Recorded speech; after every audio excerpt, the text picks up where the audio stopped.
Hello everybody, a certain reviewer here, and another discussion video. Figured I'd do another one of these. Been a while. Haven't really been coming up with any new ideas. A lot of stuff I'm editing, I'm just not really feeling it. This is this thing I'm comfortable with doing, because, talking about index characters is kind of a fun thing to do, and people seem to like it for some reason. So, I've been kind of out of it recently, been working overtime a lot. So I haven't really come up with any new ideas or anything like that. So I apologize greatly. And again, I'm, it's not like I don't, this isn't a job or anything. But yeah, I'm sorry for the long longevity of the videos. Just work, real life stuff. Apologize. But yeah, let's get into the video. Figured a character I've been wanting to discuss for a long time now. It's Girl in the Dress, or also known as Gokusai. Okay, excuse me. I have her wiki pulled up because I literally just found out she has a name. Gokusai Kaibi. Gokusai Kaibi. That's her real name. I know, right? But yeah. So, she out of all the characters, I really do like her. She's one of the better female characters in my opinion. She's a member of school. Out of the four members, she's kind of up there with Kakin. I like to think she's like the lieutenant because she's always like giving advice. She's smart. She's a bit more mature for her age. She's like 14 years old, and she's like really mature. She wears a dress. She wears jewelry, hair all nice. She paints her nails. This is also because she goes on dates with older rich dudes for like compensation. They buy her all the dresses, which is why she probably acts so mature for her age. She hangs out with all these old guys, and she has to act that way. She can't act like a giddy young schoolgirl. Uh, but it's kind of weird. Her side job is. Well, I guess school is technically a job because you get paid by the underworld and all that. But it's really strange because there's nothing sexual going on in these weird, like, pay me, I go on date with you. Like, it's implied that there's nothing sexual, but like accordance to like what, like, oh, if they have, it depends on a case by case basis, which it's very strange. It's Kamichi's way of saying, hey, there's no little girl molestation in this series, but she hangs out with all the other school members. She treats them rather fairly. Like, she doesn't like be mean to. She's not mean or anything. Just like Hakeem, though, she wants to be, talk to Alistair. She wants to be up there. She wants to be at the top with Alistair, doing all the stuff. Now, but like Hakeem, she's pretty easy to read when it comes to, oh, what does she want? It never explicitly tells us what she wants or what Hakeem wants. But you could put the puzzle pieces together. It's like, oh, that's what she wants. So it's obvious she wants to do it because she wants to be the higher rank. She wants to be the money. She wants the power. She wants the wealth. I get to sit here in my seat, paint my nails all day, look all girly while other little underlings go do the things I want to do. Because that's what she usually does around school, the base they're in. She just kind of hangs out, doesn't really do anything. She kind of treats every job as like, oh, whatever. But, yeah, she obviously wants to be up there for, like, power for power's sake. She wants to be important. She wants to send her underlings out. Doesn't want to do anything. She wants to have money and all that stuff. Be successful. And I imagine doing that also means you don't have to go to school or anything, or if she even does go to school. In fact, I think half of the student body in this freaking city doesn't even go to school. But it's also with Kakin. Kakin wanted power. He obviously wants to be better than accelerators. Like, I want the power. I want to be cool guy. I want to be number one. Same thing with her. She just wants the wealth and all that extravagancy. Not really too hard to figure out given her personality. But she's throughout the series, she's mainly antagonistic to Hamazura, who originally I thought she would be one of Hamazura's main antagonists after Mugino, because she kind of be set up that way. It's very weird. Like, her power makes it to where you can't fight her traditionally. She has guns, don't get me wrong. She can fight a little bit, but it's like the power makes it hard to work around that. It requires some smart thinking from Hamazura, and I thought we'd get some pretty cool stuff down the road with those two, because I kind of like the cool little conflict they had, but she never really shows up back again. She doesn't do anything after Hamazura gets out of the city. I guess assuming she's in control of the Hound Dog unit, she got to where she wanted to be, and she just hanging out in an apartment, maybe? I don't know. But yeah, her power is probably the most interesting thing. One of the most original and really cool, sounding powers. And her power is called Measure Heart. Now, kind of weird explanation. So here's how it is.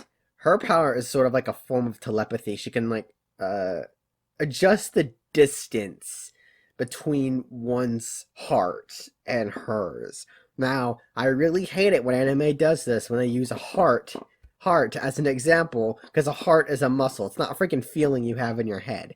So I guess in heart brain terms, it's okay. This is gonna be a bit of an extreme example. Okay, so you point your gun at your mom. You can't shoot your mom because she's your mom, unless you're a messed up person, sure. But yeah, she's your mom. You can't shoot her because you guys are close.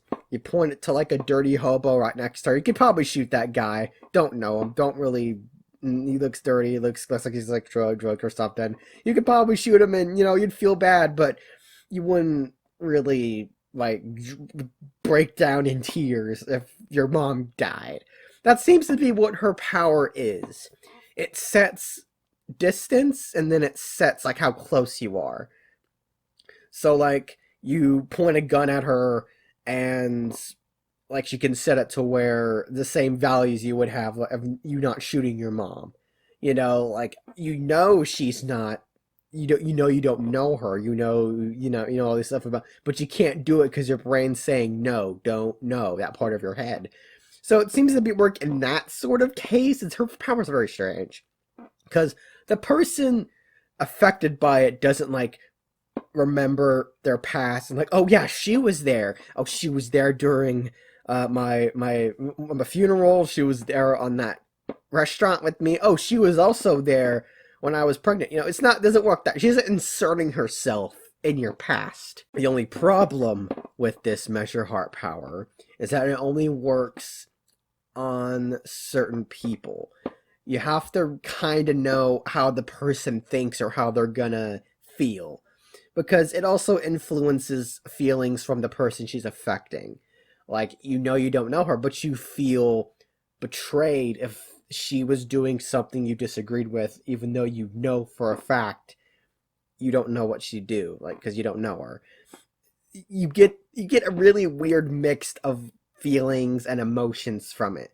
So if she used it on Accelerator, he would feel like the feeling of betrayed and go on a freaking murder rampage. Because even though he doesn't know that person, that feeling still happen when you see a person you're close to do a thing.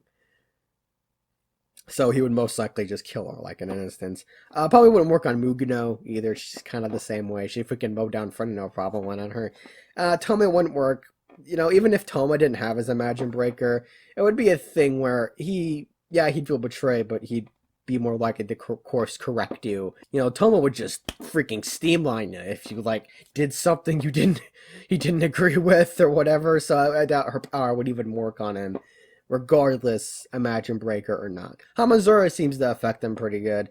Because he's close to Taki, so she set the same values he would have with Takitsubo, so obviously he would like he's not going to shoot Takitsubo or have the same feeling percentage to her. I'm pretty sure if like she set Toma's standards like Misaka, maybe, because then again, Toma would probably just punch her. But you never know, right? Yeah, her power is very interesting.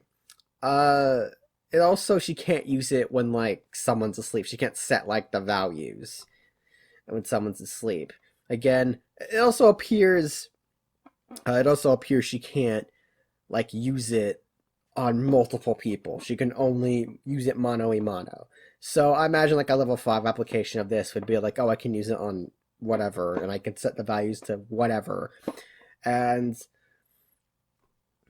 I bet that'd be even more dangerous because using multiple people, you don't really know what they're going to do. So it's very unpredictable. You have to know the person before you use it on them. With Hamazura, he seemed pretty straightforward, so it's pretty simple. Pretty standard guy. You could probably gauge him out just by looking at him.